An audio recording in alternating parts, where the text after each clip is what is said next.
on Sunday, May 29th. I think we can call this the official start of summer, even though it's still spring. Maybe we should extend this show into a ongoing debate about when do seasons really begin. I know that it's, the equinox and whatnot, blah, blah, blah, blah, blah. This is the social beginning of summer. The social beginning That's of summer. perfectly said, Jonathan. Perfectly said. But it ain't summer. We'll be talking about this more in depth. We have our sandwich podcast that is going to be launching in the next few weeks. We will also be launching a weather podcast, the Helping Friendly Weatherman. We'll bring Justin on for that one. We'll bring Justin. I know a Justin as well who's a weatherman, and right. Justin. I have another two. Justin. I have two. They connected at Dick's 2018.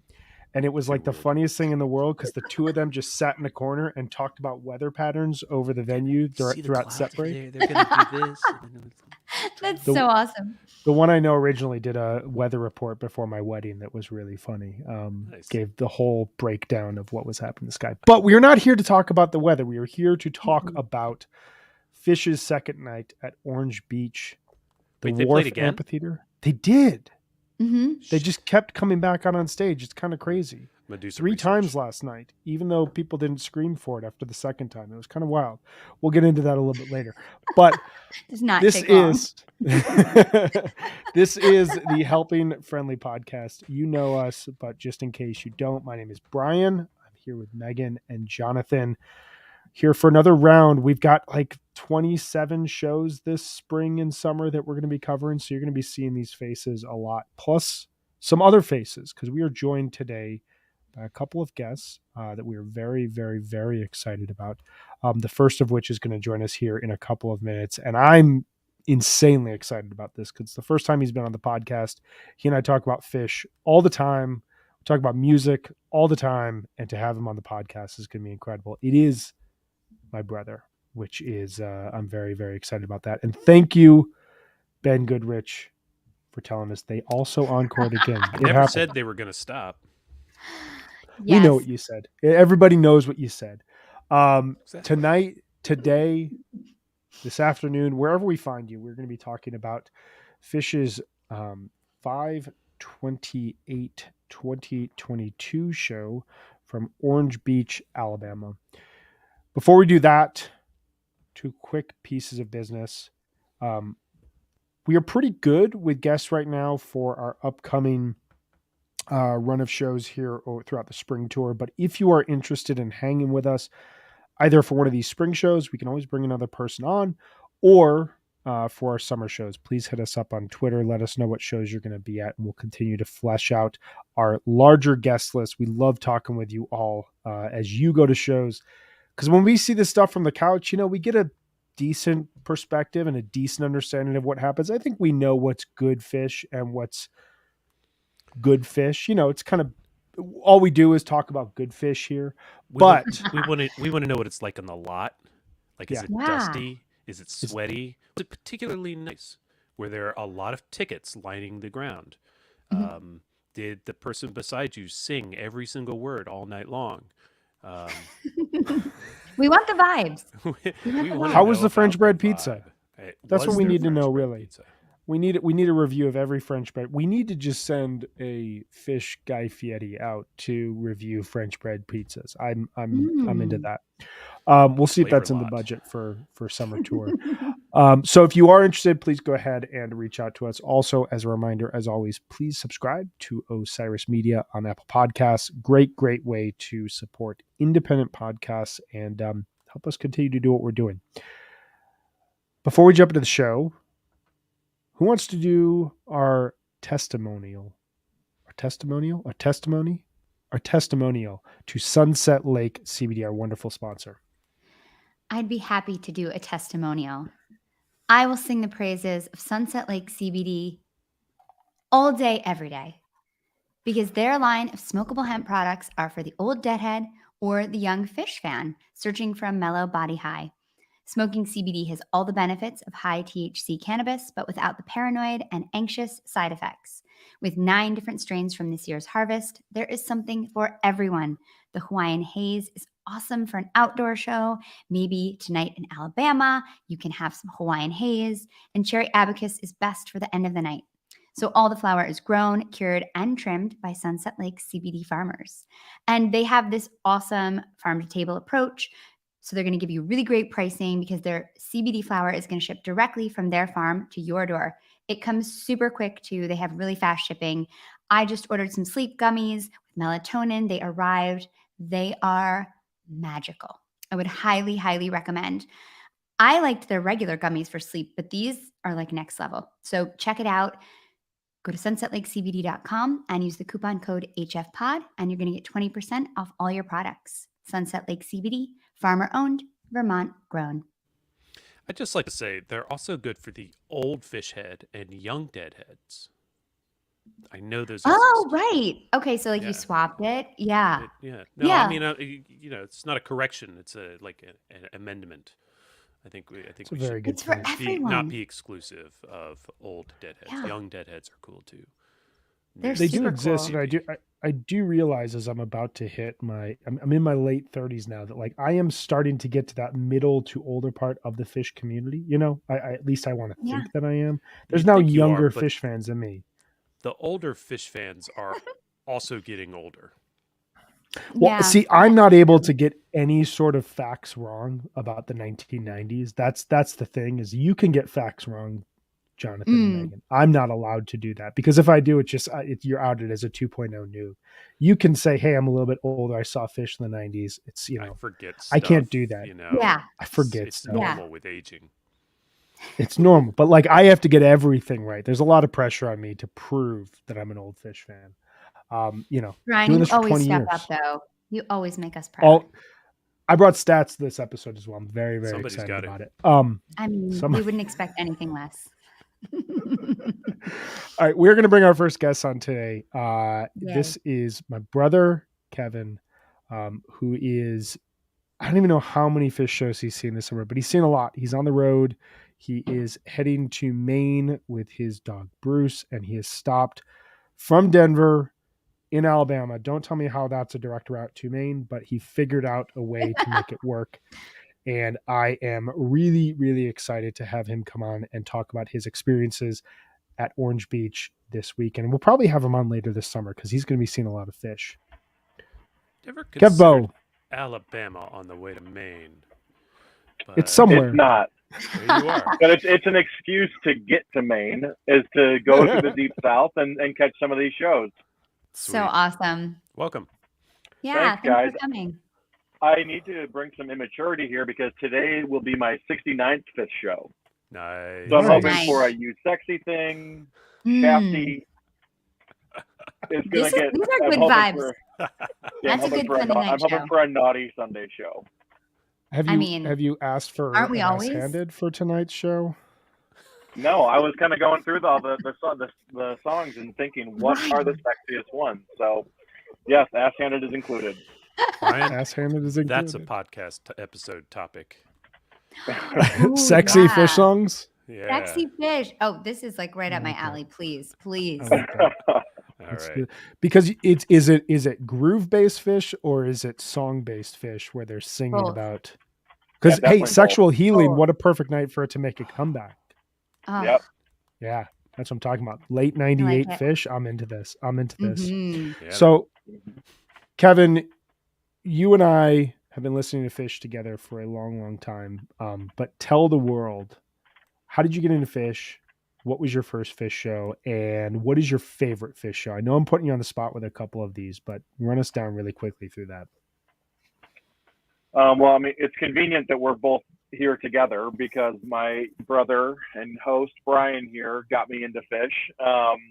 He got me into Dave Matthews first, and then when I was a 14-year-old, hearing Divided Sky coming from Brian's bedroom, I would bang on the door telling him to turn it off. So for 2 years, I pushed against fish and was only into DMB and wanted nothing to do with the Vermont Jam Band. And then when I was 16 or so, I finally made the switch and understood it and started to get it. And then when I was 17, saw my first fish show at Alpine, June 25th, 2004. So almost 20 years ago. And so only got to catch 2 shows in 2.0, and then got very lucky and got Hampton lottery tickets in Awesome. 2009. Yeah, and then the rest is history. So first show was Alpine. Favorite show, probably, I mean, as of recent, it really is the Whale, the Earth Day set.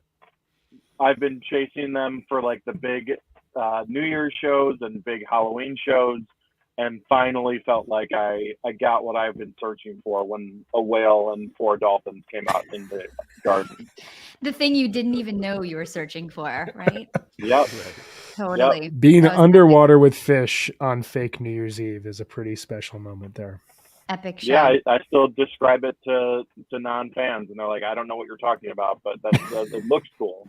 Yeah, it doesn't translate. I've tried to tell so many people about it. It really sounds kind of dumb when you tell them about it, but it was Well, the I opposite. gave up telling Magical. squares about fish a long time ago. This Yeah. is, I was going to say this could be expanded into the larger, no, this was the coolest thing I've ever seen. I promise you. I just don't get it, man. Yeah. So let's dive into last night. So you drove from Denver down to Alabama. This is, I believe, your first time in the Deep South. Is that correct? Yeah, like especially driving through and being able to stop in small towns and get auto repairs in small towns. Yes, this is definitely my first experience down here like that. What has your experience been like in that part of the country, and what has it been like seeing fish in that part of the country? It still feels like spring break for high school and college kids, especially around the wharf. Like there's a set of like strip malls and really shitty bars where there's dudes playing John Mayer outside, and it feels like a bunch of strange fish fans on spring break for a minute. There's no shakedown that I've been able to find, and Brian, I sent you a couple of pictures of license plates that are questionable, of political views of people entering the fish show. Not questionable, but different than my own.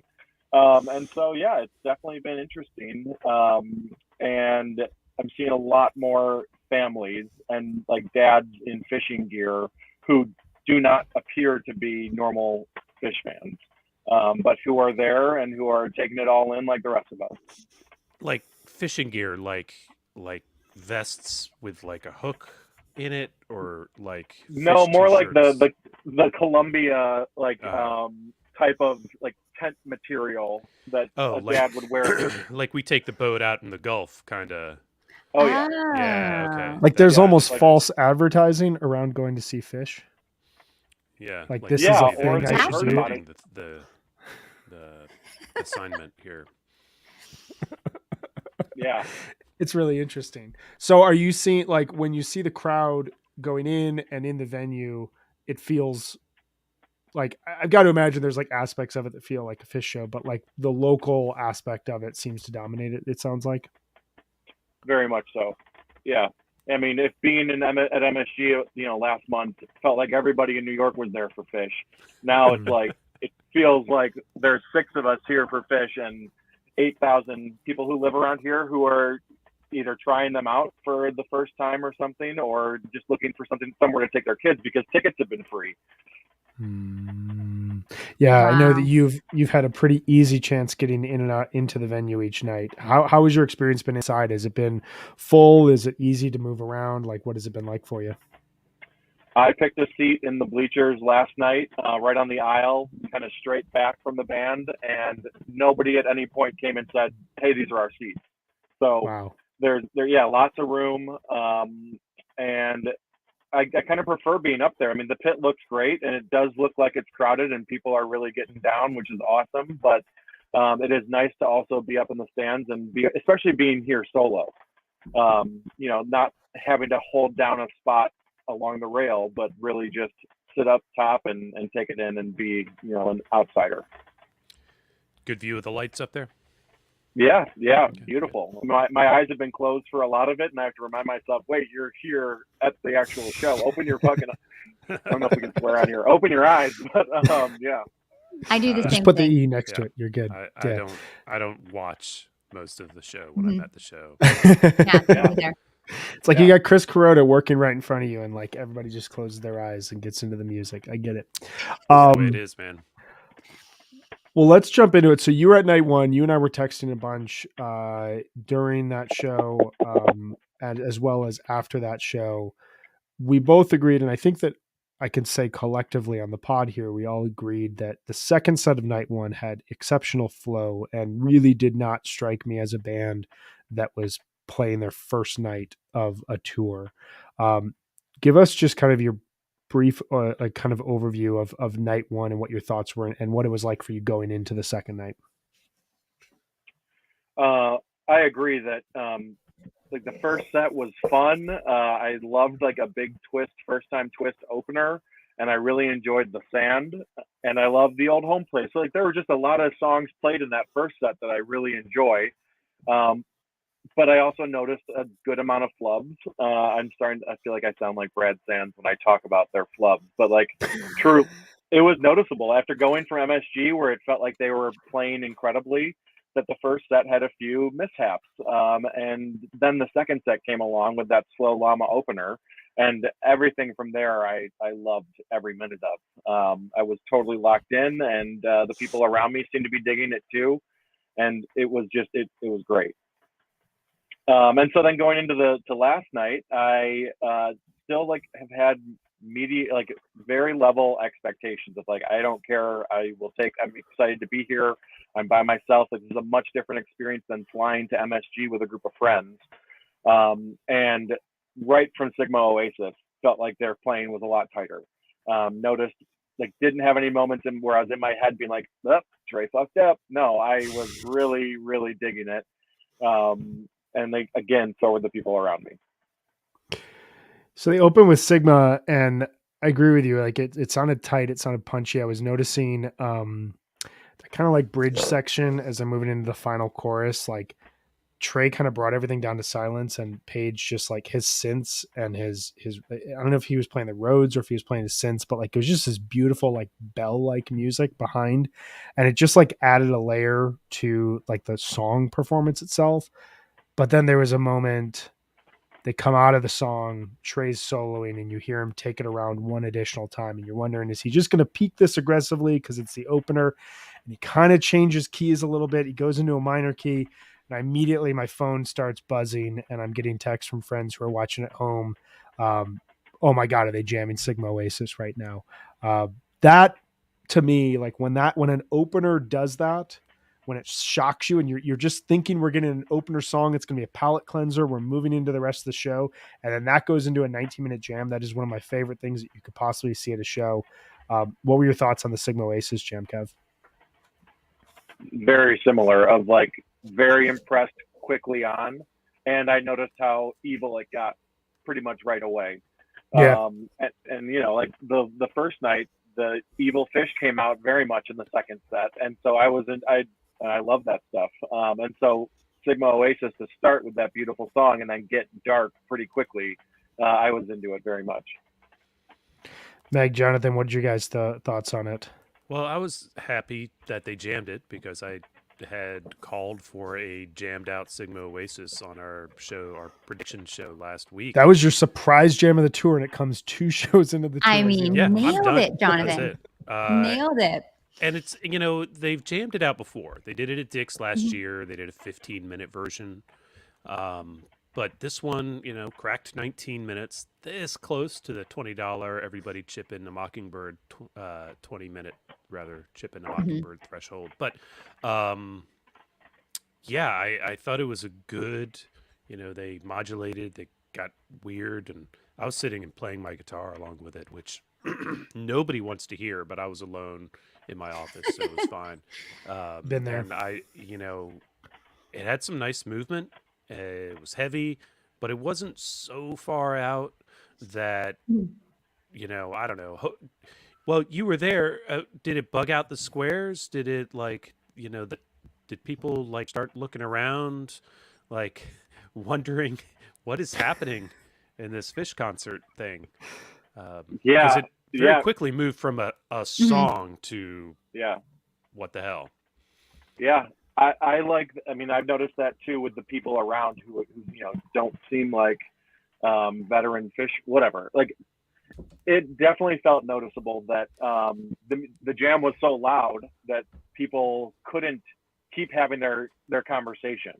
It's been chatty here, and now because they were ripping right away, that it felt already like much different than Friday night, where it felt like everybody was getting into it. The chattiness, is that something you notice like more than say at MSG, that it's kind of like we're having a night out, hanging out, and there's a band playing type of thing?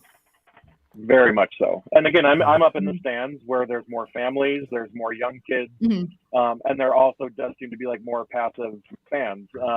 And I'm not hating on it at all. I'm just like, it's definitely noticeable. Like there were like a group of drunk girls around me the first night who just did not look like the normal fish going group.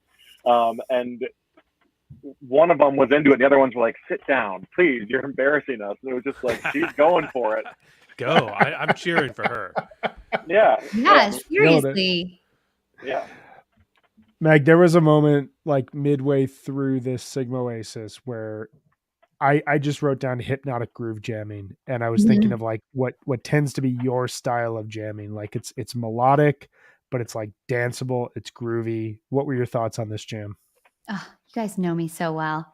Yeah, I mean, I just thought it settled into like this interesting jam right away. And my notes are mellow, groovy, my kind of jam. So you nailed it. It's true. I love, love, love when they get to this place, especially like the beginning of a show. I also think Sigma Oasis is just a fantastic song. And they played it beautifully last night. Like the song part of it, like you were saying, Brian, it just seemed to have like a lot of richness and texture to it. Sounded fantastic. Yeah, it's one of those songs that like it's such a classic rock song that the band wrote. And I remember the debut from Charleston 2019, just thinking like if they're still writing songs like this as they crest into their fourth decade, like what the hell is that? Like how are they still coming up with these kind of melodies and like these throwbacks to 70s, 70s rock radio, but then like still having the ability to jam it out in the way that they're, I don't know, it's incredible. I came up with a list, as I'm wont to, of openers that are on par with this Sigma Oasis, because I think it was a really special and specifically special opener last night. So I just want to run through it really quickly. This is not, I spent 10 minutes doing this, but this is where I think Sigma Oasis lands in terms of shocking jam openers. It's there with the 7/21/97 Ghost that opens that Virginia Beach show and says, "Hey, America, we wrote a bunch of funk music and you're going to have to deal with it for the next year." And it rules. Oh my God, that show. I was there. It was so good. It's such a great Ghost. 11/21/97 Emotional Rescue, which goes in that crazy deep jam. 11/22/97 Mike's Song, which I believe is the first time they ever opened a show with Mike's Song since like the 1980s. Probably my favorite version ever. 6/10 2000, or I'm going to go in order. 7/29/98 Riverport Gin, of course.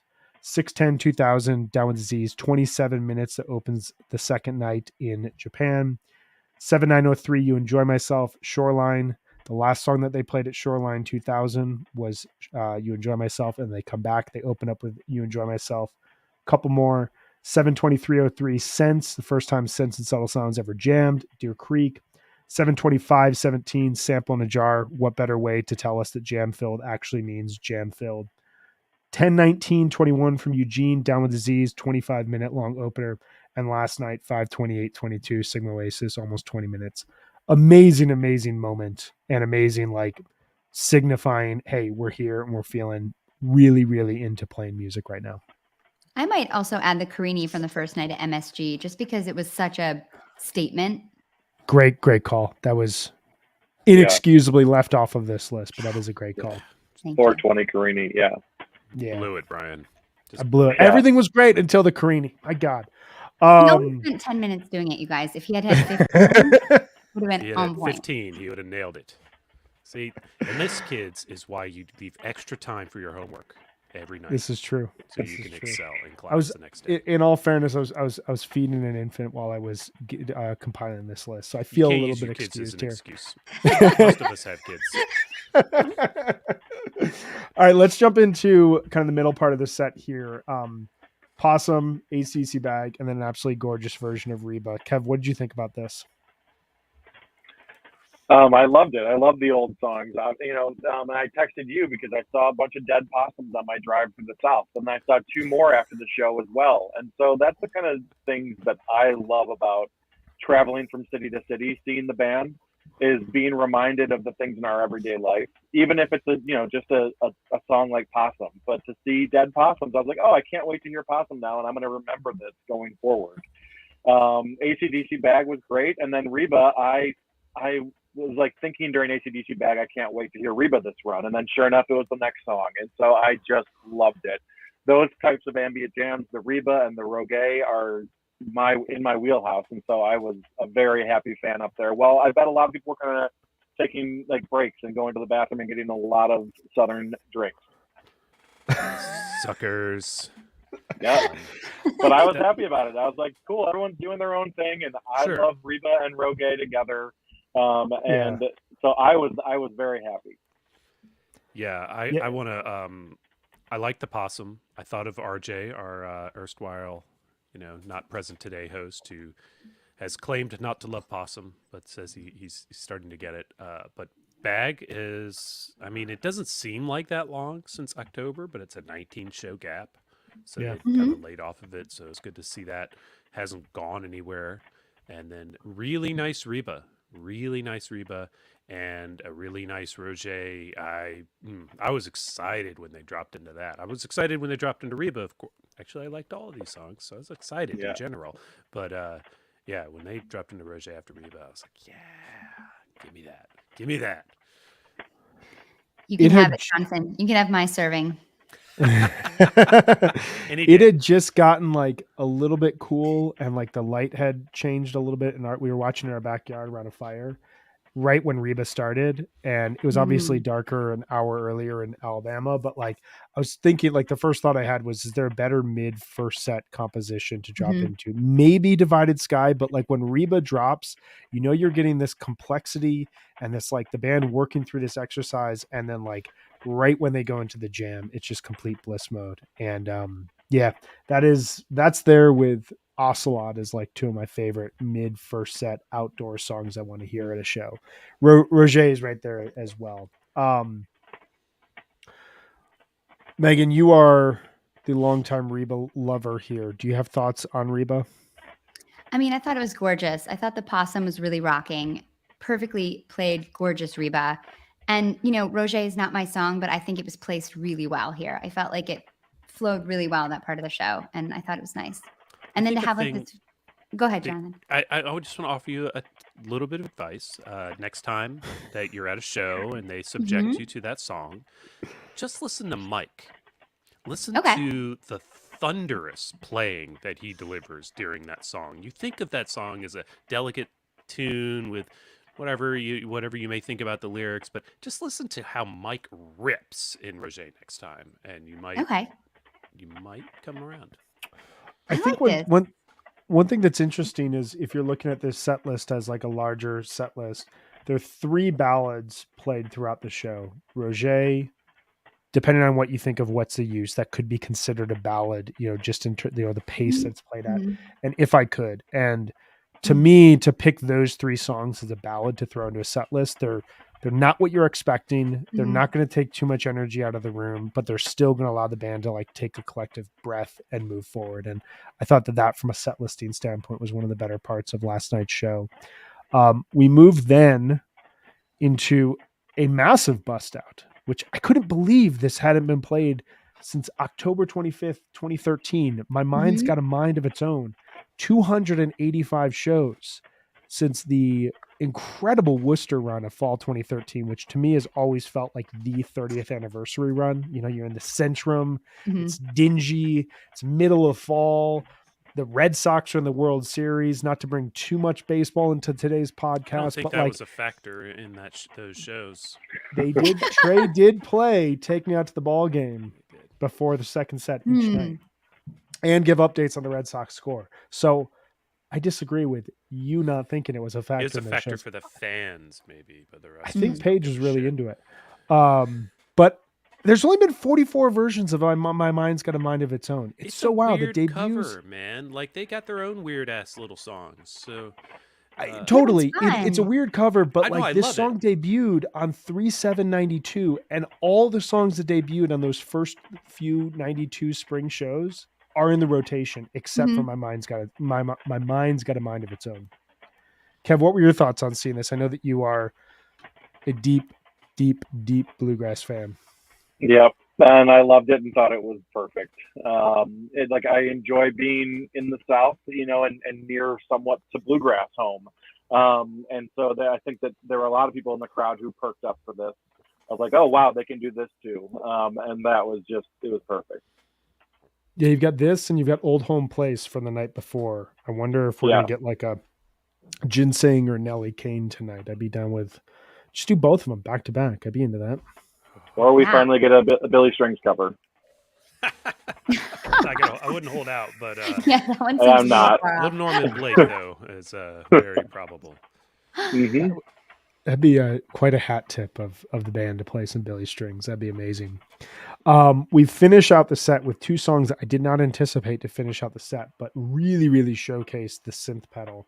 The Final Hurrah, which dawned on me that Codswell Vox songs will turn 4 years old this year, which just kind of blows me away. Wow. And Free, which dove deep into the synth pedals. Mm. So before I get your all thoughts, I liked the first set of this show better than the second set. And it was because there were song selections that I didn't anticipate and moments within each songs where it felt like the band, while we'll get into some greater performances in set 2, I thought the band really dove into like building out space in especially Final Hurrah and Free in a lot of cool areas. Kev, you were there. What was it like when Trey starts going synth lord craziness in the Free?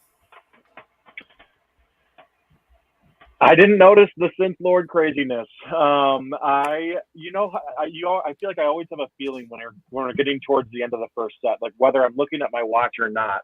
And I didn't get that feeling during Free. Like, oh, this is probably going to close the set.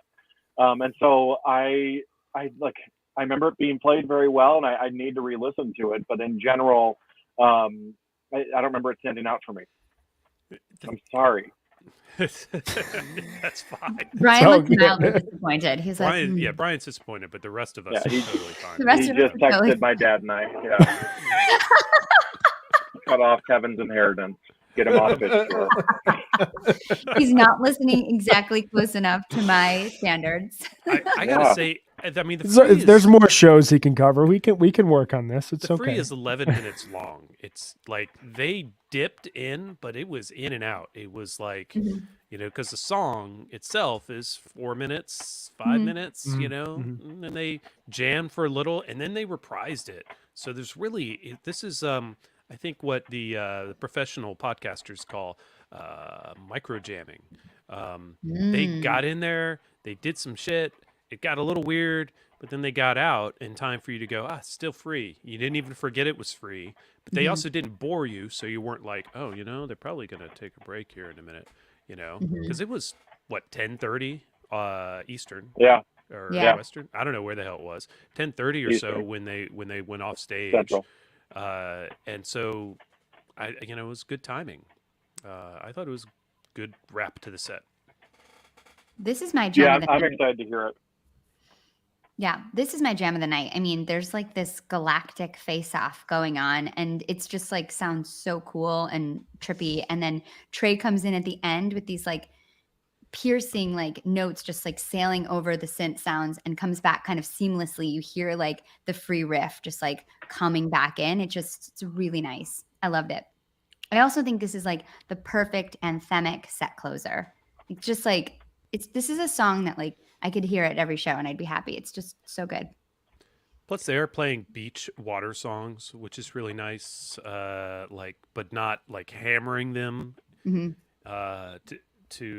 beat everybody up. Sigma Oasis, beach water song, Free, beach water song, Wave of Hope. I mean, they dedicated an entire set to beach water songs 5 weeks earlier at MSG, so they can't repeat too many of them. But yeah, they're in that vibe right now. But if you look at the Gap chart, they did 1, 2, 3, three songs from the 420 show in the first set, and then another song, 5 songs from the 420 show, all told in the show, and then a couple 422 songs as well. So they're working them finally back in. dipping into those MSG repeats here. Right. Well, I sent the Darth Maul double-edged lightsaber GIF during this free. So yes, blast that. I think you will love it, Kevbo. Let's jump into the second set here. A Wave of Hope is a Wave of Hope into Mr. Completely is the way of being like, hey, everyone watching for free on the Facebook webcast sample, pay up some money so that you can hear this Mr. Completely. This is the way to draw people in, because A Wave of Hope does what it does. It's a high tempo opener that came out of Lonely Trip, but then we move into Mr. Completely, which it's really bizarre to me that the band plays Mr. Completely for 30 minutes in the summer of 2003 at a random venue just outside of Salt Lake City, Utah. And then it's never heard from again. Nobody thinks it'll ever be played again. And then it's played during the lead up to and during the Baker's Dozen. And since then, it's been played like 11 times. And it's found its way into this weird outer rim of the rotation. And every time it's played, except for the LA show, it moves into this just crazy, beautiful jam that sounds super unique. Sounds different from the last version. This one had mountain jam themes. It had just this ethereal jamming. I wrote at one point, like, they just had the camera on Trey and he just looks completely in command of his guitar. Like, there looks like there's zero effort being utilized. He's just, I want to play this riff and I play this riff. And even if it's a complicated riff, he finds those notes all in succession again. It's really impressive stuff. Kev, was this your first Mr. Completely? And regardless, what did you think of this? I think it must be. I'm not positive. I was adding my stats on fish.net a little bit ago, and actually it may have been a first timer, but either way, I think so. I knew what it was right away. I was into it, and I thought it was fantastic. I was really, really, really enjoying the jam and wanted it to keep going, but loved every part of it. Megan, Jonathan, what did you guys think of this Mr. Completely? Sick ass jam. I got called away family moments just briefly during this, and I complained. I was like, it's a Mr. Completely jam. The song had just barely dipped into the jam. Like, I had no, obviously you don't know what's coming. It was just outside of the song portion of it, but I knew they're playing Mr. Completely. It's going to be a jam. Because they haven't quit yet, right? And I think that has like 5. This probably arguably should be the 6th, or maybe there's 6 and this should be the 7th versions in the jam chart on fish.net. And they've only played it like not even 20 times. So it's 12 times, in fact. And that's speaking of batting averages, Brian. It's pretty incredible, right? Yeah, I really enjoyed this jam. It got good and weird, like mechanical jamming, some of that machine stuff from the synths.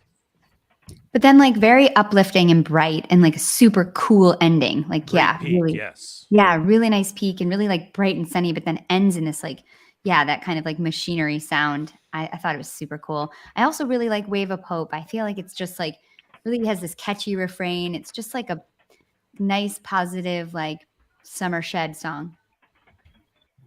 It's interesting. The .NET Jam Charts has 5 entries for Mr. Completely, 2 of which come from the same performance, 7/15/2003, which it bookended this big aspect of the set, which is kind of cheating.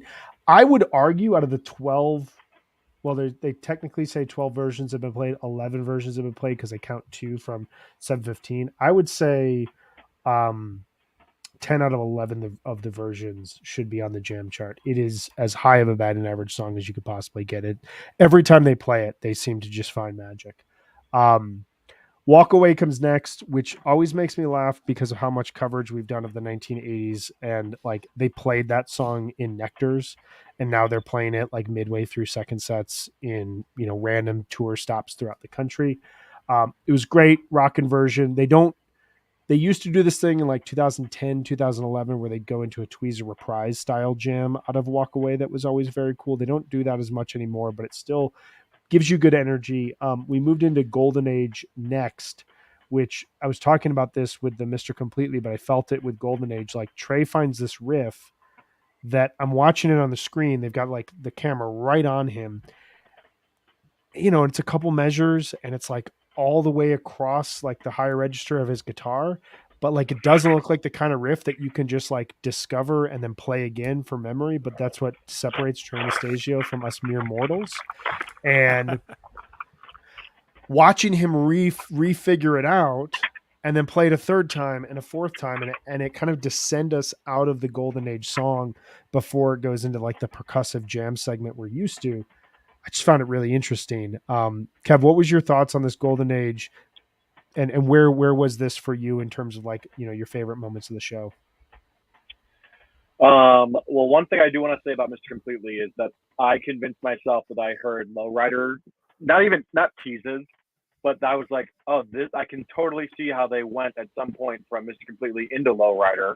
And I don't know if it's just because it's in the same key or with a similar groove, but I in the stands was like, I hear it, it's happening. Yeah. And I was going to tell someone next to me, but I definitely did not. And I said to you guys before the show that this part, Mr. Completely, Walk Away, Golden Age, What's the Use?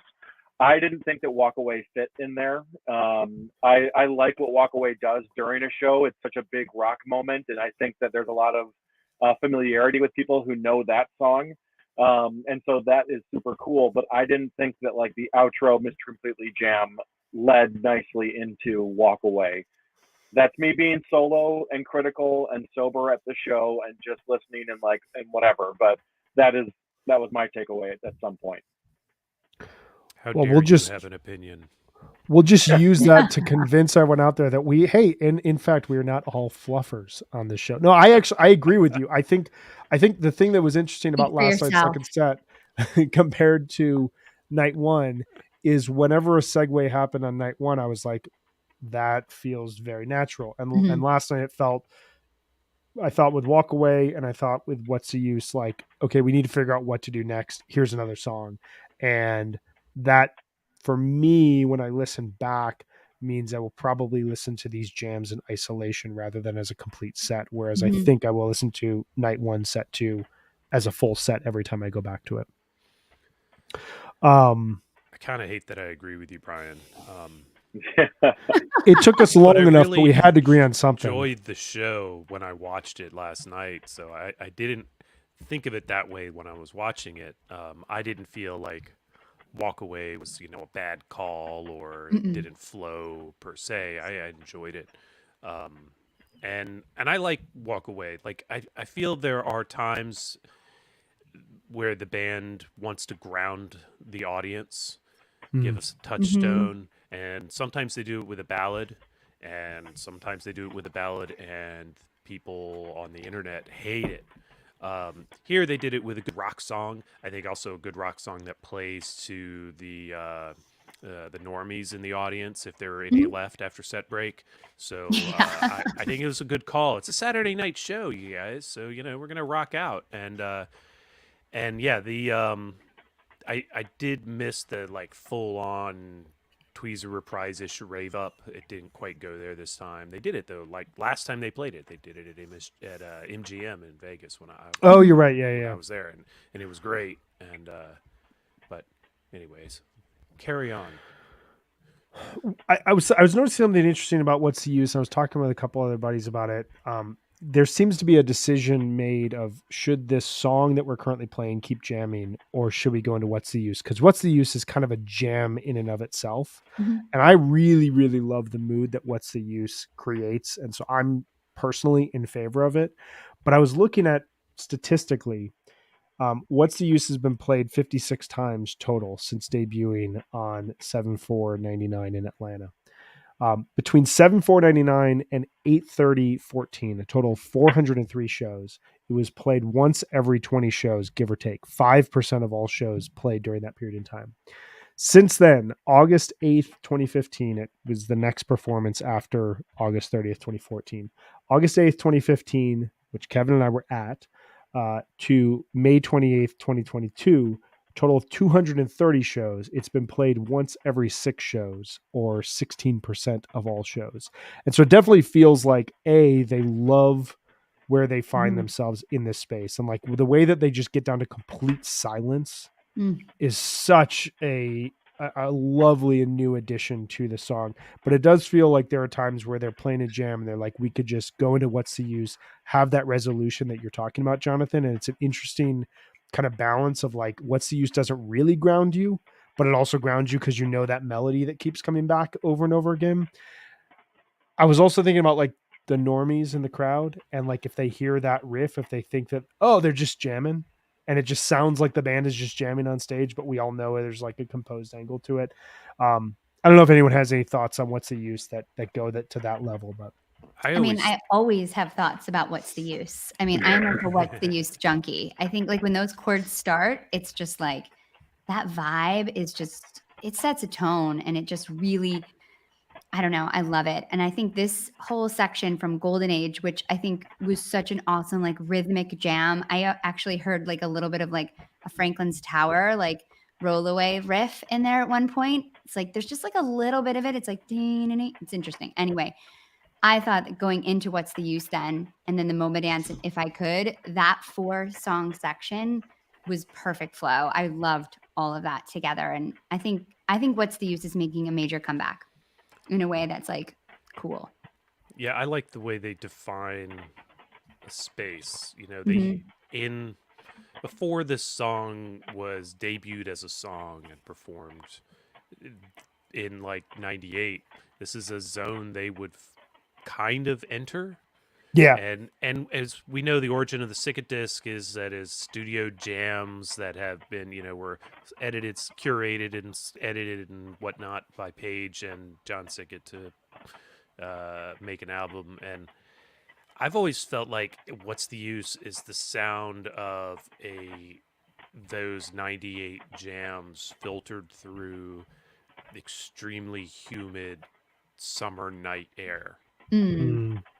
That's what that song speaks to me of. And so I can't think of a place more perfect, except that it's early in the summer, and so it's not nearly as brutal as Alabama would be in, say, July or August. Lucky for you. Still hot. But it's that warm, humid, thick air that it just seems perfect for that tune for me. Yeah, man, I agree, and it was last night. The silence in that place. If it was Friday night, there would have been so many people talking during that quiet moment. But because it felt a little more locked in last night, it was quiet. Like I heard very, very few like murmurings during that silent piece, and it felt powerful. It was awesome. It's got to feel good to the band to be able to command that. It's got to be like yeah. Rush. Yeah. I want to highlight friend of the pod, Robbie Brennan, just said the 8/7/21 What's the Use was like a surge protector for us between cross-eyed, backing it down with Z's. It felt necessary. That gets to like the heart of what we're talking about here. This like sense of grounding, but also the brilliance of a composition like this, composition in quotes, that can like bridge you between songs, but also can kind of keep you, okay, this is familiar. If you're kind of losing it at a Fish show and they play What's the Use, you get that sense of like, okay, we're still here, but I'm also floating in space, which is a cool feeling. It's a little more like moonwalking with humidity. If that makes sense. There was humidity on the moon. I want to tackle just really quickly the last 3 songs of the set before we jump into the encore, because the encore I think was really, really interesting. But did anyone have any quick thoughts about MoMA, If I Could, and Antelope before we jump into that? I love them moving around the placement for MoMA Dance.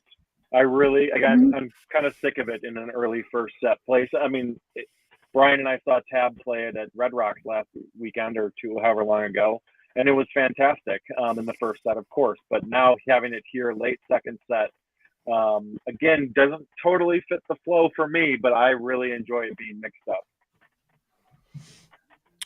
I agree. I like it being in different spots in the show. It kind of just keeps you on your toes. Yeah, didn't it open a second set at some point recently? I have to look, but it could. Come on. I like the tempo change. Brian's going to look this up while we talk about it. Yeah. You know, I like the tempo change after What's the Use to go into a just a straight dance groove. Like it's a really good call. Also more ocean aquatic sort of imagery in this one. Stuff for all the boat people that may have still been in attendance, I guess. And if I could, I'm going to tell you the truth, guys. I might have nodded off when I was watching it at home last night, but I woke up for Antelope, and that ripped too. So pretty. Well, there's the downfall closer. of Couch Tour. There's the downfall of Couch Tour because that's a beautiful when it's version. in the wrong time zone, you know. I know it's too late. I mean, listen, I was in bed last night at like 10, so I can't say anything. But I listened this morning, and it's a gorgeous version of If I Could, and this song is just absolutely so meaningful to me. It's so special. It's like writing about someone you love so much and they're suffering and you can't help them. And it's just, this song just brings me back and I love it. Yeah. Just to follow up on where MoMA has been placed, it closed the second set on 10/16/2021. The last time it opened a second set was 10/27/18 Allstate Arena. This encore. So we had a fun spirited conversation here yesterday that we won't rehash here, but we were talking about encores and, the sense that like Fish walks off the stage at the end of the second set. Sometimes they come on and they play Waste and Santos. And you're like, cool, that was fun. 2 more bonus Fish songs. Sometimes they come on like they did last night and Trey's carrying an acoustic guitar. And my initial thought was, oh, cool, they're going to play something off of Mercy. And I was really, really excited about that.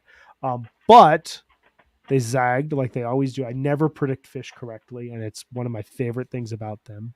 And they play the second version of I Am in Miami, the final song off of Sci-Fi Soldiers. Kevin, I believe that you are one of probably 20 people in the 100% club for I Am in Miami right now, because I cannot imagine that Venn diagram of Vegas to Alabama is very big.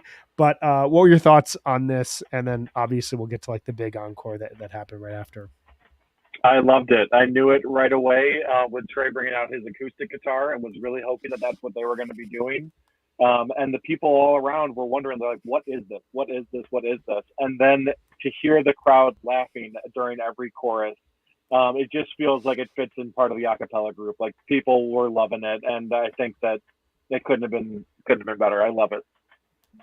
I love how this is like a throwback to something they used to do a lot and like something they really like loved doing. Like when they first started playing and like in the early 90s, they used to do so much a cappella. And I love that they're bringing this back with this like weird, silly song that they wrote as part of this concept album last year. What an awesome moment. Sounded like they were having the best time. Yeah, it was loose. Good little song.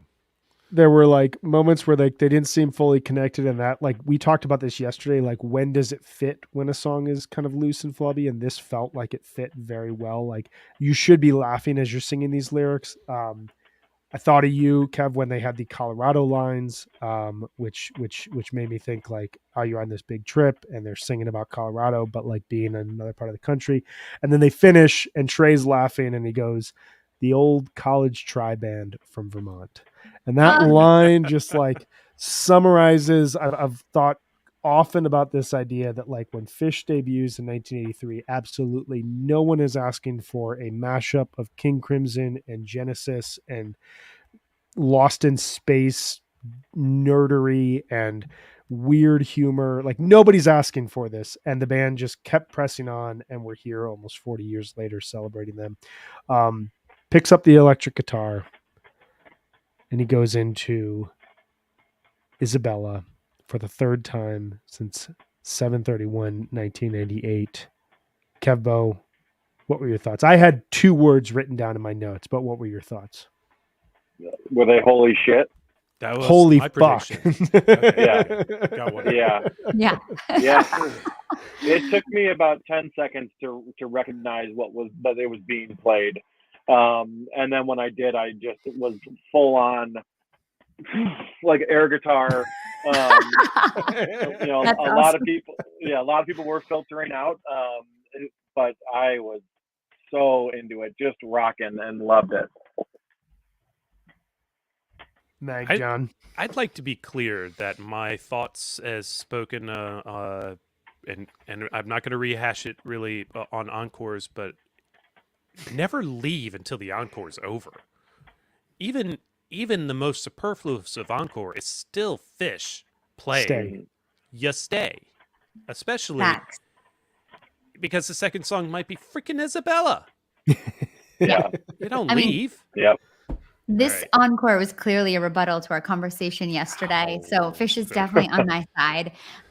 Rocking, absolutely ripping. I mean, oh my God. When I heard this at the Baker's Dozen, I about died. And I'm so happy everybody heard it last night. Just unbelievable. Did say that good encores are good.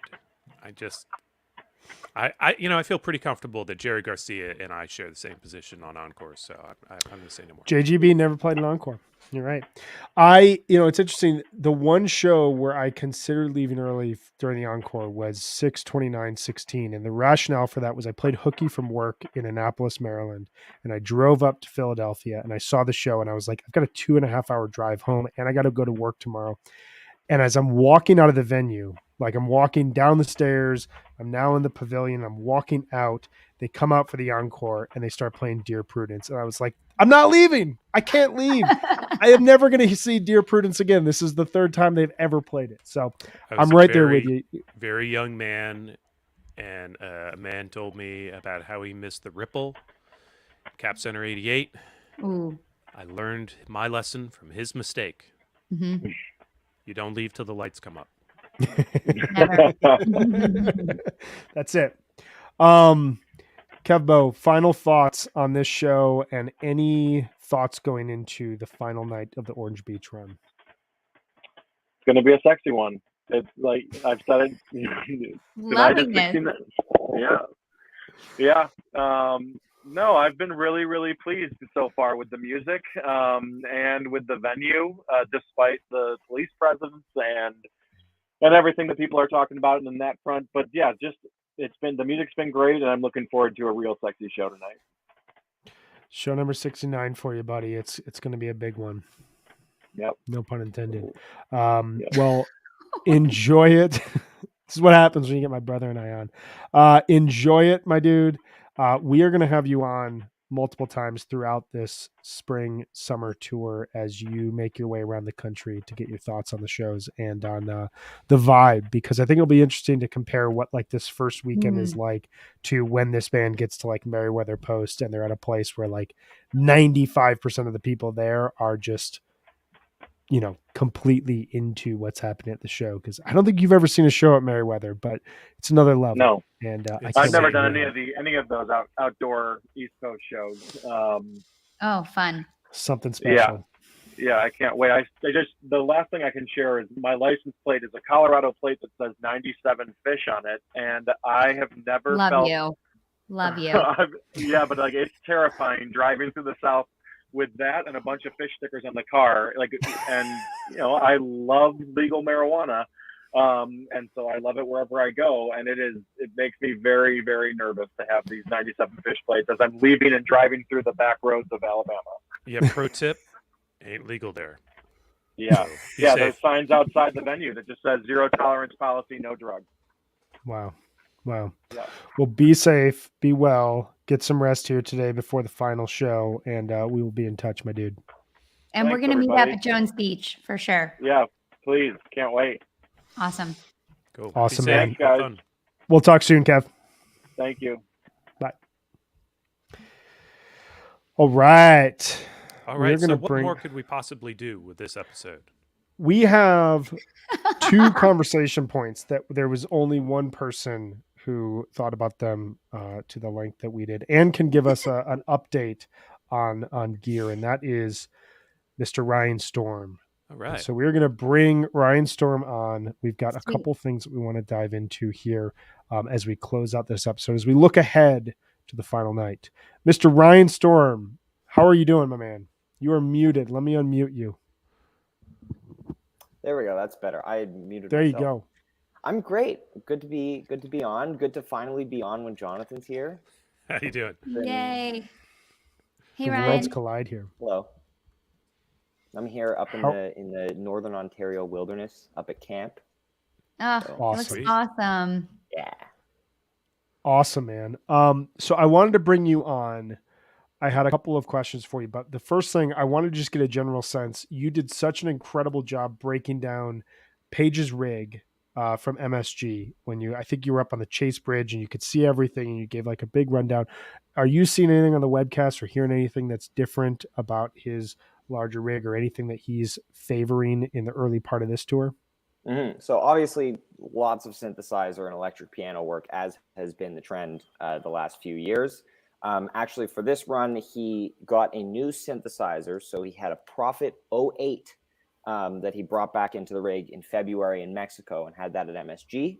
And on Friday night, we saw the debut of a Prophet Rev 2, which is, I did some research on it this morning. It's just a newer version with more features, like an expanded version of the 08. So it's interesting to, hear the subtle differences in the synth sounds, between the Moog 1, the Yamaha CS60, and the newer Prophet. I think the Prophet tones we've been hearing a lot of the last couple of nights, and it's been sounding great. And, as he obviously with the Moog and the CS60, over time he explores more of the features, more of the things that you can do with it, and so I'm excited to see where it goes with this Prophet as well. But that new keyboard is there and it's sounding great. Are there any jams that you can point the listeners to where you think that these are like really featured heavily, or is it kind of just like all of them? There's not one off the top of my head, but it's been featured in almost all the jams. When he's over on that side playing the Rhodes, he just reaches up and he's doing stuff. The Prophet, I think, has more of a it's not as deep of a sound. It's hard to explain. It's more of like, it feels more like a surface level synth to me, more of like a zzz, instead of a, I don't know. It's hard to describe, the subtle differences between the. He's not synth tuning sounds. up to do really like heavy low end synth bass kind of. Yeah. Cool. Correct. He's got Trey for that. Yeah. Exactly. Trey's doing a lot of that, which is kind of nice. I think it's just cool that Paige is very actively visiting and revising his rig these days, because I think there was a time where there wasn't a lot of movement in his rig For a long time. Yeah, so it's kind of cool that he's playing with it, finding reasons to change up. Yeah, and even having 8 keyboards, being like, I want a 9th.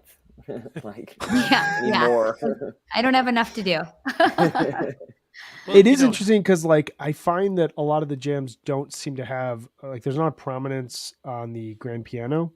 When he moves into the jam space now, he and Trey are once again aligned from a synth standpoint.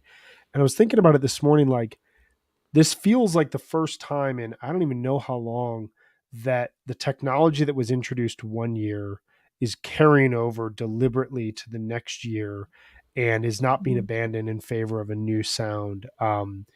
It reminds me, I have 3 just examples out of my head and I'd be curious to hear your guys' thoughts, but like the late 90s sirens that Trey used to just love, and every jam he would, as they moved into a jam, he would set the sirens and that would kind of be like, this is going to dance around, Jaboo, Sand, Ghost type of stuff. Paige got the clavinet in, I believe, fall 94, but really 97 is when like it comes to its most prominence. And then as you move into 98 and 99, like he would move to the clavinet at, on a regular basis. And then the drill that Mike had that is just kind of like a one-off thing for Wingsuit starts to become an element of jams as like a signal of we're moving into a new space as they move into 2014, 2015. But it's really fascinating to me that they like introduce all this new technology in Trey's rig and in Paige's rig last year. And rather than abandoning it, they're just like, what more can we find out of this? So you're finding like similar tones and similar sounds to fall 2021, parts of summer 2021, but there's a new element to it that I can't put my finger on. Well, yeah, you had mentioned, wanting to explore whether the synth pedal is becoming a little bit of a crutch for Trey. I'm sorry if I'm skipping ahead. And No. This is it. This is it. You're good. But I think Trey does. He'll get an effect that he really, really loves, and he will, lean on it very heavily. Especially in the modern era, you had these delays that he started introducing in like 2012, 2013, whenever, I think late 2013. He started really, really leaning on these delays. There was the whale call, a few years before, and then, in 2015, he got the Neutron for fairly well, and then that was in every single jam. And then, you had that like the mallets pedal he got in late 2018, which was all over, late 2018, 2019 jams. And so, yeah, Trey will find this effect that he really, really loves. And I think now the synth pedal has kind of replaced or kind of been added to, when he clicks on that synth pedal, we're about to get going on a jam. It used to be, a few years ago, you'd know if he hit into that delay, we're about to get going on a big jam. So I think, yes, it is becoming a bit of a crutch, but I don't think it's a stale crutch at this point. It's still, leading and contributing to some very incredible improv, as we've certainly heard the last couple of nights. Right, and that's the key point, really. I mean, Trey gets a new toy, he plays with it, and he plays with it, and he plays with it, and then he either completely abandons it or he incorporates it into his rig, and like he's still got an array of delays, and he's still using them, and he's figured out how he wants to incorporate them into different times, and which is why he has got several different ones set up with varying degrees of delay, very different types of delay. But they're integrated into the sound. The synthesizer, I suspect that's going to kind of go along that path. So in time, like the synthesizer won't go away, but in time he'll find something new that he's leaning into a lot. But then you'll hear the synthesizers come up. You might hear, the bank of delays kick in. All of these things kind of combine as his sound just kind of grows and changes. As long as the jams themselves don't get stale, I can't complain. And I think that is kind of how he probably feels about it too. He's not bored with it. And if he's not bored with it, we probably won't be. I know that wasn't always true with like the whale call for a lot of fans, but that's fine. These things do filter out and kind of settle in over time. But I think that's what it's like if you're, an artist that's been doing something for a really long time. You need something new to kind of inspire you and to, work toward and think about how you can use that to its fullest extent and then incorporate that into your larger style. I think it's that's kind of how artists work, I think, when they have been working for this long in any medium. Absolutely. Agree. And I think it'll be fascinating to see where it evolves. I mean, we talked so much during the Mexico recaps as well as the MSG recaps that it felt like the synth pedal was missing to some degree in certain areas, especially in Mexico.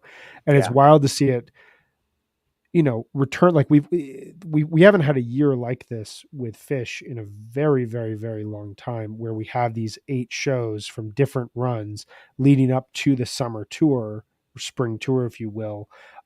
Usually this would all be listening back to 2021 Fish leading up to 7:15 at Great Woods when they come back. And so we're hearing I'm going to try out a run without leaning on this too much. And then I'm going to incorporate a little bit more towards the end of MSG. And now it's a very prominent part of these shows. And it's just fascinating to hear the evolution. I agree with you, Jonathan. I think the long-term trajectory of it is in 3 or 4 years, we're not going to hear these synth heavy jams the way that we're hearing them right now, but there will be a moment in a jam where it feels right in comparison to other effects that he's really leaning heavily on.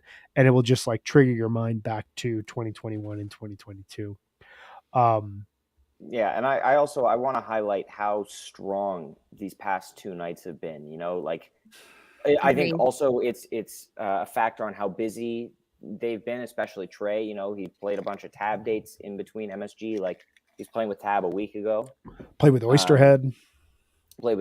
Exactly. So they've been keeping busy. They haven't had much real downtime, and I think even in the real downtime, I think, since the pandemic, Trey has had a greater commitment to just playing guitar all the time. Yeah. And, keeping himself warm. but we're so lucky that kicking off a tour like this, this isn't now, Mexico is a special 4-night run. MSG is a special 4-night run. This is the first run that we've had that's just a normal 3-night run that's part of a tour since last fall.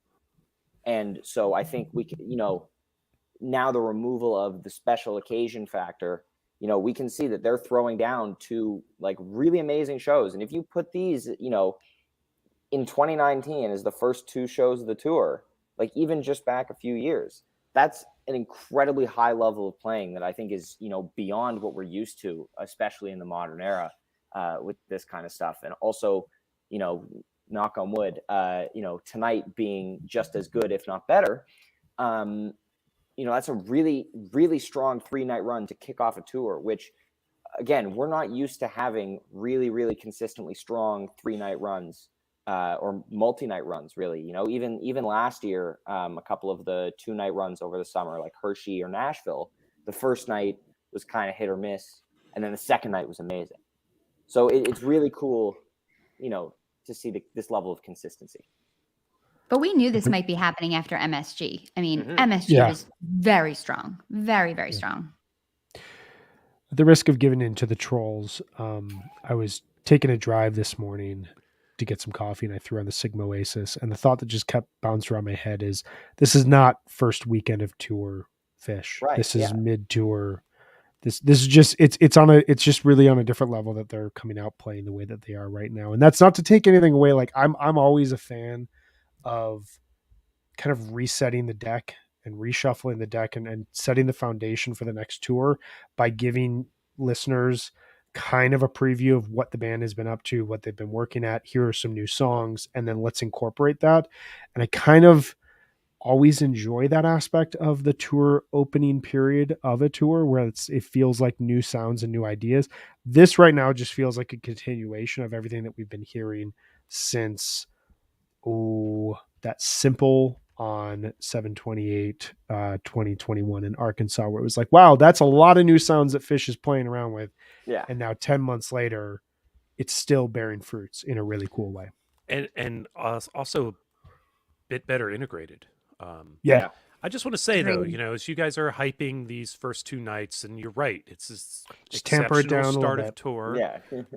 But it's early in the tour, and there's still plenty of opportunity for Fish to disappoint us, or lower the bar, or what have you, or phone it in, or the line all of those out things is still that on the table. People. Yeah, I mean, they could come out and just, play a meat stick or something and send people home crying. We could come up here tomorrow and not fluff. It's possible. You just have to listen and find out. Look, it's just Fish has never tried to do a 7-hour all-night set since that one time that they did it. And until they do it again, it's not going to be that great. It's just really average. what it comes down to. Right now, that set is just average for. And even that set had a lot of just throwaway songs in it, didn't it? So I mean, they didn't even play quadraphonic top line that night. They faked out Hood. How could they? Look at that podcast segueing right there. We have one more topic of discussion that we want to get to before we close out today's show. Amazing segue work there, Jonathan. All right, so listeners to the band Fish probably watched the webcast or attended the 10 non-fishing dads who attended the Orange Beach show. Noticed something weird happening in the middle of a Soul Planet jam, and that was this kind of up-tempo, weird, dreamy, creepy riff that Trey was playing, where he started singing quadraphonic toppling and then yodeling.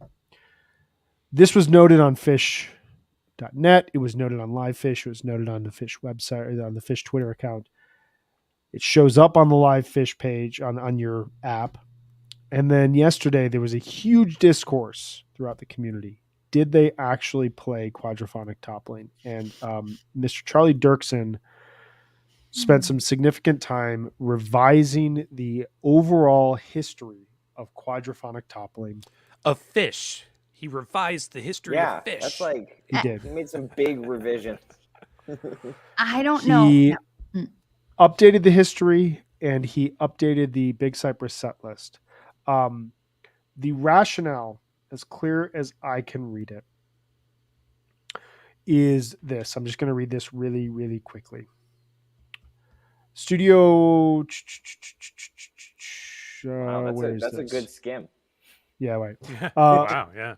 Sorry, I wanted to find the right paragraph here.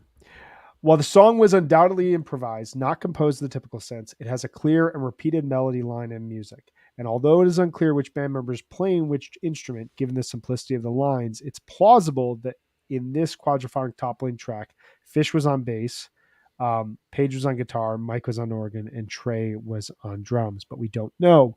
What we do know is that the 1239.99 Big Cypress version of quadraphonic toppling did not constitute a performance or a debut of the Sick Disc version of the song. It was simply Mike playing and repeating over the course of several minutes the audio sample of him saying quadraphonic toppling. No music of the disc QT song track was performed on 1231.99. Just skipping ahead here really, really quickly. To date, the Bellwether version of the song has not been performed live on stage. In 2022, however, Fish moved closer to performing it during an extended Axilla Part 2 improvisation in the mid first set on 4/22/22. The song went type 2. It went into a what's the use type jam. In the midst of swirling improvisational abyss, a yodel arose and the sacred words quadraphonic toppling emanated from an audio sampler. A similar version of quadraphonic toppling occurs at 5/27/22 at the summer tour opener in Orange Beach. Soul Planet plunges deep into the ocean of love. Things get weird. Is my spaceship too near the shore? A vague Gotta Jaboo vibe emerges from the swirl of vocal samples and dolphin chuckles. Trey, not Mike, then begins singing the quadraphonic toppling lyric. Can it be called a lyric? All caps. There is even yodeling by Trey, and more yodeling, repeated undecipherable vocal samples, and more dolphin giggles. But again, as at MSG, neither the audio sample within nor any of the music of the Sick Disc version of the song were performed. I have flip-flopped back and forth in terms of whether or not I think this song has been played. Megan, I know you have some very, very significant opinions. I want to go around and get a thought. Have they played quadraphonic toppling? Did they? If so, did they play it again, and why? Just before you go, Megan, I just want to say I've never seen you look so serious about like when you're about to talk. Like every time I've been on here, you just have absolute game face. So I'm very excited. She's been aggravated. She's been aggravated. I'm really aggravated because I think clearly the one at MSG was a tease because it was only like one yodel and one quote. It was just it was almost like something in the breeze. You barely heard it. Last night or 2 nights ago, it was very clear. Trey was saying it over and over again, the lyrics. And quadraphonic toppling is not necessarily a song, which we've already decided. It's an idea. It's kind of like a catapult where it can change and be different things. It doesn't have to be the exact samples from the Sick Disc to be played. And I just think that like revising history 22 years later to say that a song was not played at Big Cypress is very confusing to me. So I think it was 100% played last night, teased at MSG, definitely played at Big Cypress. I think that Fish thinks that they played quadraphonic toppling. Exactly. I think that it is inarguable that they did not replicate the musical sounds from the album. Totally. I can't disagree with that. But I do think that they were deliberately hearkening to the spirit of that song. Actually, and I honestly, I would almost include. I think Megan, you're right that it's so passing, but I'm this close to saying they did it at MSG. But I'll allow that it's like they have re-upped their awareness of the song sometime early this year or something. Hinted at it at MSG. Did something deliberate 2 nights ago in Alabama that is labeled thusly. And if Fish thinks they played it, then they played it. Pretty on point that maybe they pretty played good it. point. So we to tell the obviously we band need a what they statement play? from the band. We And make as a they are statement. known for giving the statements that the fans demand of them, I'm sure we'll get it tonight. Their statement though is on the Live Fish app. Like that's what they And officially on the released. YouTube video. That's a good point. That is sanctioned by that is the band saying this is what we played. I In I this actually moment. would argue that the people who administer the Live Fish set lists and the Yeah. videos and stuff are not really the band. That's fair. Well, yeah, because they waffle on things like the 12/29/18 Wolfman's Party Time and the Simple Egg in a Hole and the Free Shipwreck from Mexico 2020. Like that stuff has all been changed after the fact. But they're I'm allowed to lucky that change I got the download before they changed it, so it's also one track. But my take on this quadraphonic toppling nonsense is the band seems to think they played it.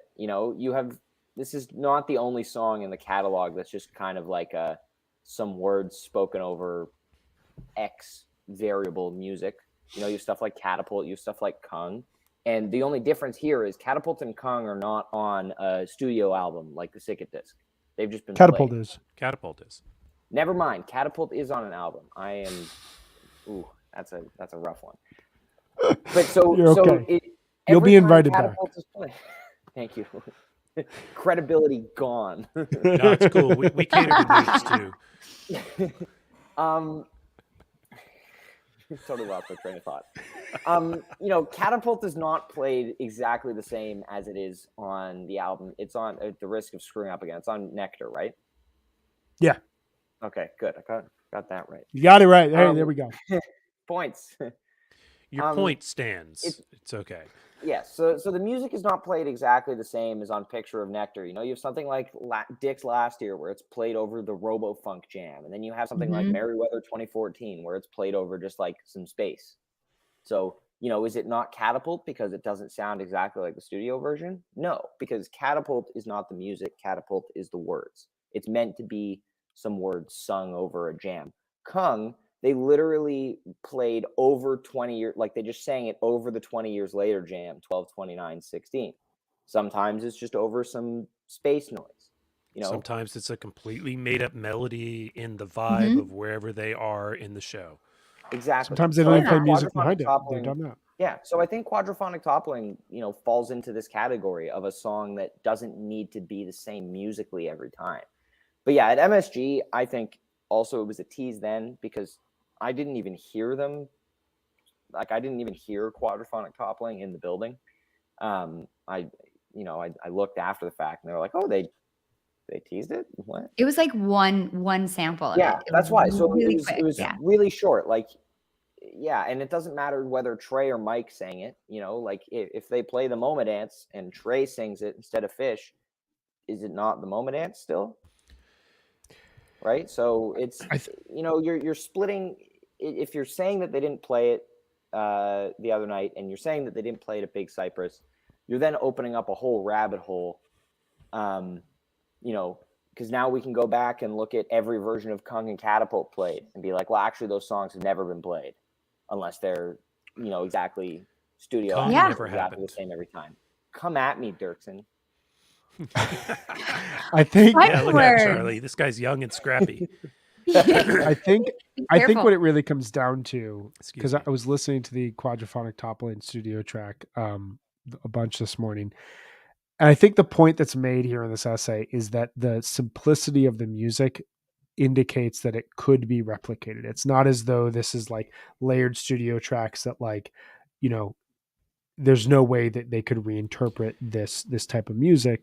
And so I think what it really comes down to is how much do you, and it's a question you just asked, Ryan, how much do you value the words that are spoken versus the music that's played? And we do have a very loose interpretation that when Kung and Catapult are played, they're played regardless what the music is underneath. They are complement to the music. And so if by that definition, that's how you view quadraphonic toppling, then it's been played, I would argue, 3 times. Big Cypress, MSG, and Orange Beach. I mean, if I you think argue their intent is what matters here. Yes. Yeah. Sure. Yeah. Their intent of, but I don't want us to talk for Like, an hour and a half about this. I but, do. You know, like Okay, if cool. need a Cool. full Let's do episode it. for music If is you're in, important- I'm in. We can keep I'm going. in. if replicating the music is important, then they'll never play quadraphonic toppling unless they instrument switch and do a rotation jam again, Right. Yeah, That's a and good like, which point. I'm in favor of. and they haven't played it enough for us to have decided what it is or what it's not. I mean, Mhm. you know, is that for us to decide they've either played it never or they've played it 2.5 Three times or times. 3 times, times, whereas Kong and Catapult have been played a little more than that. So like we have a decision made collectively about what those are. But yeah. That's a really good point. Like we have the history True. to say like when Kung and Catapult are played, which is, going to be once every 45, 60 shows, whatever the breakdown ultimately is, Mhm. you're going to hear it as a complement to other music. So it's going to be a very rare song. I don't think any person here going into the MSG run expected to ever hear quadraphonic toppling again. So the idea of that song, it was nixed. It was here's the music, but here is how it was interpreted on Big Cypress. So yeah, I guess that point of like the band's intent is really interesting.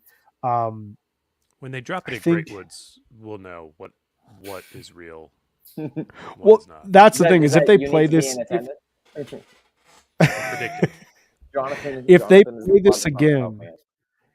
if this is a part of a jam again this summer, I think that that's going to offer clarity. And if we know anything about Fish, it's that they don't want to offer clarity. So we're probably never going to hear it again, which means that this like 20 endless years from now. debate, 20 years from now, they're going to do it again. Be like, oh, remember this? I will say one thing that you should all check out. The Fish.net history, which I read snippets from of quadraphonic toppling, includes the full pro shot version of quadraphonic toppling in quotes from Big Cypress. I would encourage every single person out there to watch this. It is at about 3:00 in the morning at Big Cypress. Paige, Mike, and Fishman all leave the stage at the end of the sand, which ends and then fades into like Sonic Blissful William Basinski gorgeous 1999. Digital delay loop Yeah. jam. It moves into a digital delay loop jam, which you can then see Trey, who looks exhausted and has like 4 more hours of music to play, just start to smile when he lands on that that like weird kind of Aesop's Fable, something terrible is about to happen riff that he's playing. And then Paige comes back on, there's a little duel, and then Mike comes back on and he holds up what looks like an early BlackBerry phone to the microphone every so often, and that's what plays quadraphonic toppling. It's amazing to watch. I've listened to it hundreds of times. It's one of my favorite jams from that that amazing festival. But I would And you're encourage going to tell me that is not an intentional play of quadraphonic sampling, like Mike pulling up the sample and holding it up to the mic, be curious what was intentional at that point at Big Cypress and what was just like, Every let's just single let it thing. happen. Every single thing. That was except for the lights not working quite right and whatever. But Oh yeah.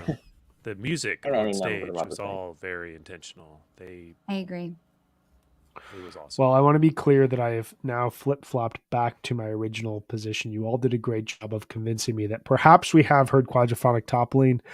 I don't know, man. This is one of the more weird Fish nerdism developments in early spring summer tour, and I'm here for it. If this is what we're going to be diving into for another 4 months, I'm into it. I know. I was Fantastic. hanging Yeah. out with my husband last night, who is not a fan, and trying to explain this to him. And he was like, this is just really deep down the rabbit hole for me. This is really like, Let me Yeah. tell you what I Nerd told shit. my wife about this. Nothing. yeah. Yeah, I didn't even try explaining it. The to him. glazed eyes. Like, Yeah. Well, this has been fun. Ryan, thank you for joining us to talk with us through these burning questions. Thank you for having me. Always a pleasure. Thanks, Ryan. Absolutely. This was a ton of fun, and we will see you a bit later this summer. Oh yeah, I'm already studying up for our next 2012 episode in a couple weeks. We got a deep dive coming a few weeks away. Oh, boy, August I gotta get going. 2012. Oh, no. We got to get rolling on this. We will talk with you soon, man. Have a great day. You guys too. Thanks for having me. Later. Bye, Ryan. All right. One more piece of business before we go. We're trying something new here tonight that we haven't done. I think this was like halcyon days of HFPod that this was happening, but we're going to try it here On Sunday evenings during Spring and Summer's tour, we're going to come at you about 20 minutes before the live fish broadcast begins. So not before showtime, about 20 minutes before the broadcast starts, which I guess technically is showtime. It will be right around 8 p.m. Eastern, 5 p.m. Pacific, that we're going to come live for like 20 minutes. We've got a couple talking points that we want to share, kind of do a pre-show hang with you all. And then we're going to jump on again right as the man walks off stage for set break, and we're going to talk through the first set as well as a few other things. Are we all going to bring a pick 5 for the show? I think we should bring a pick 5. Yeah.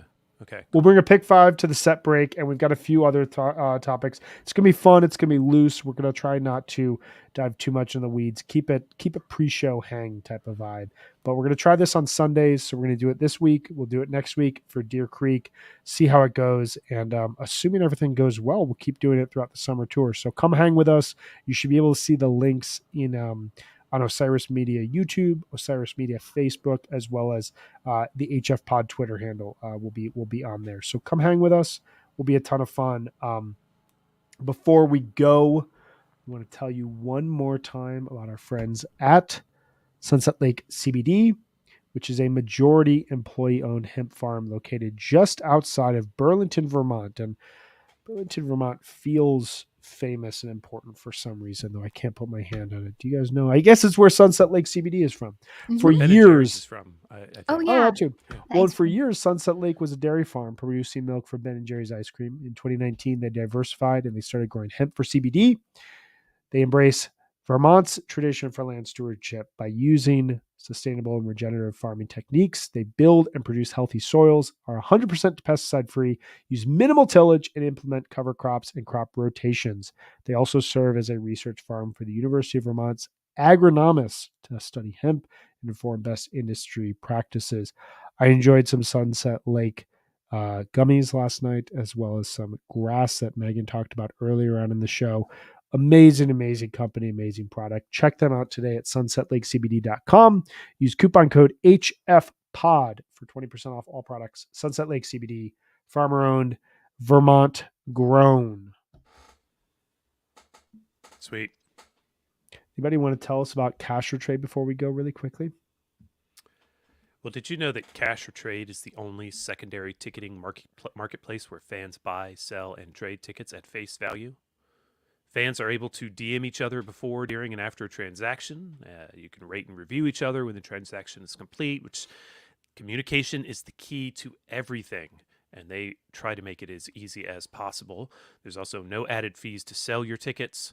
All sales are fully protected by Cash or Trade's Traders Protection Policy, which guarantees your money back if anything does go wrong.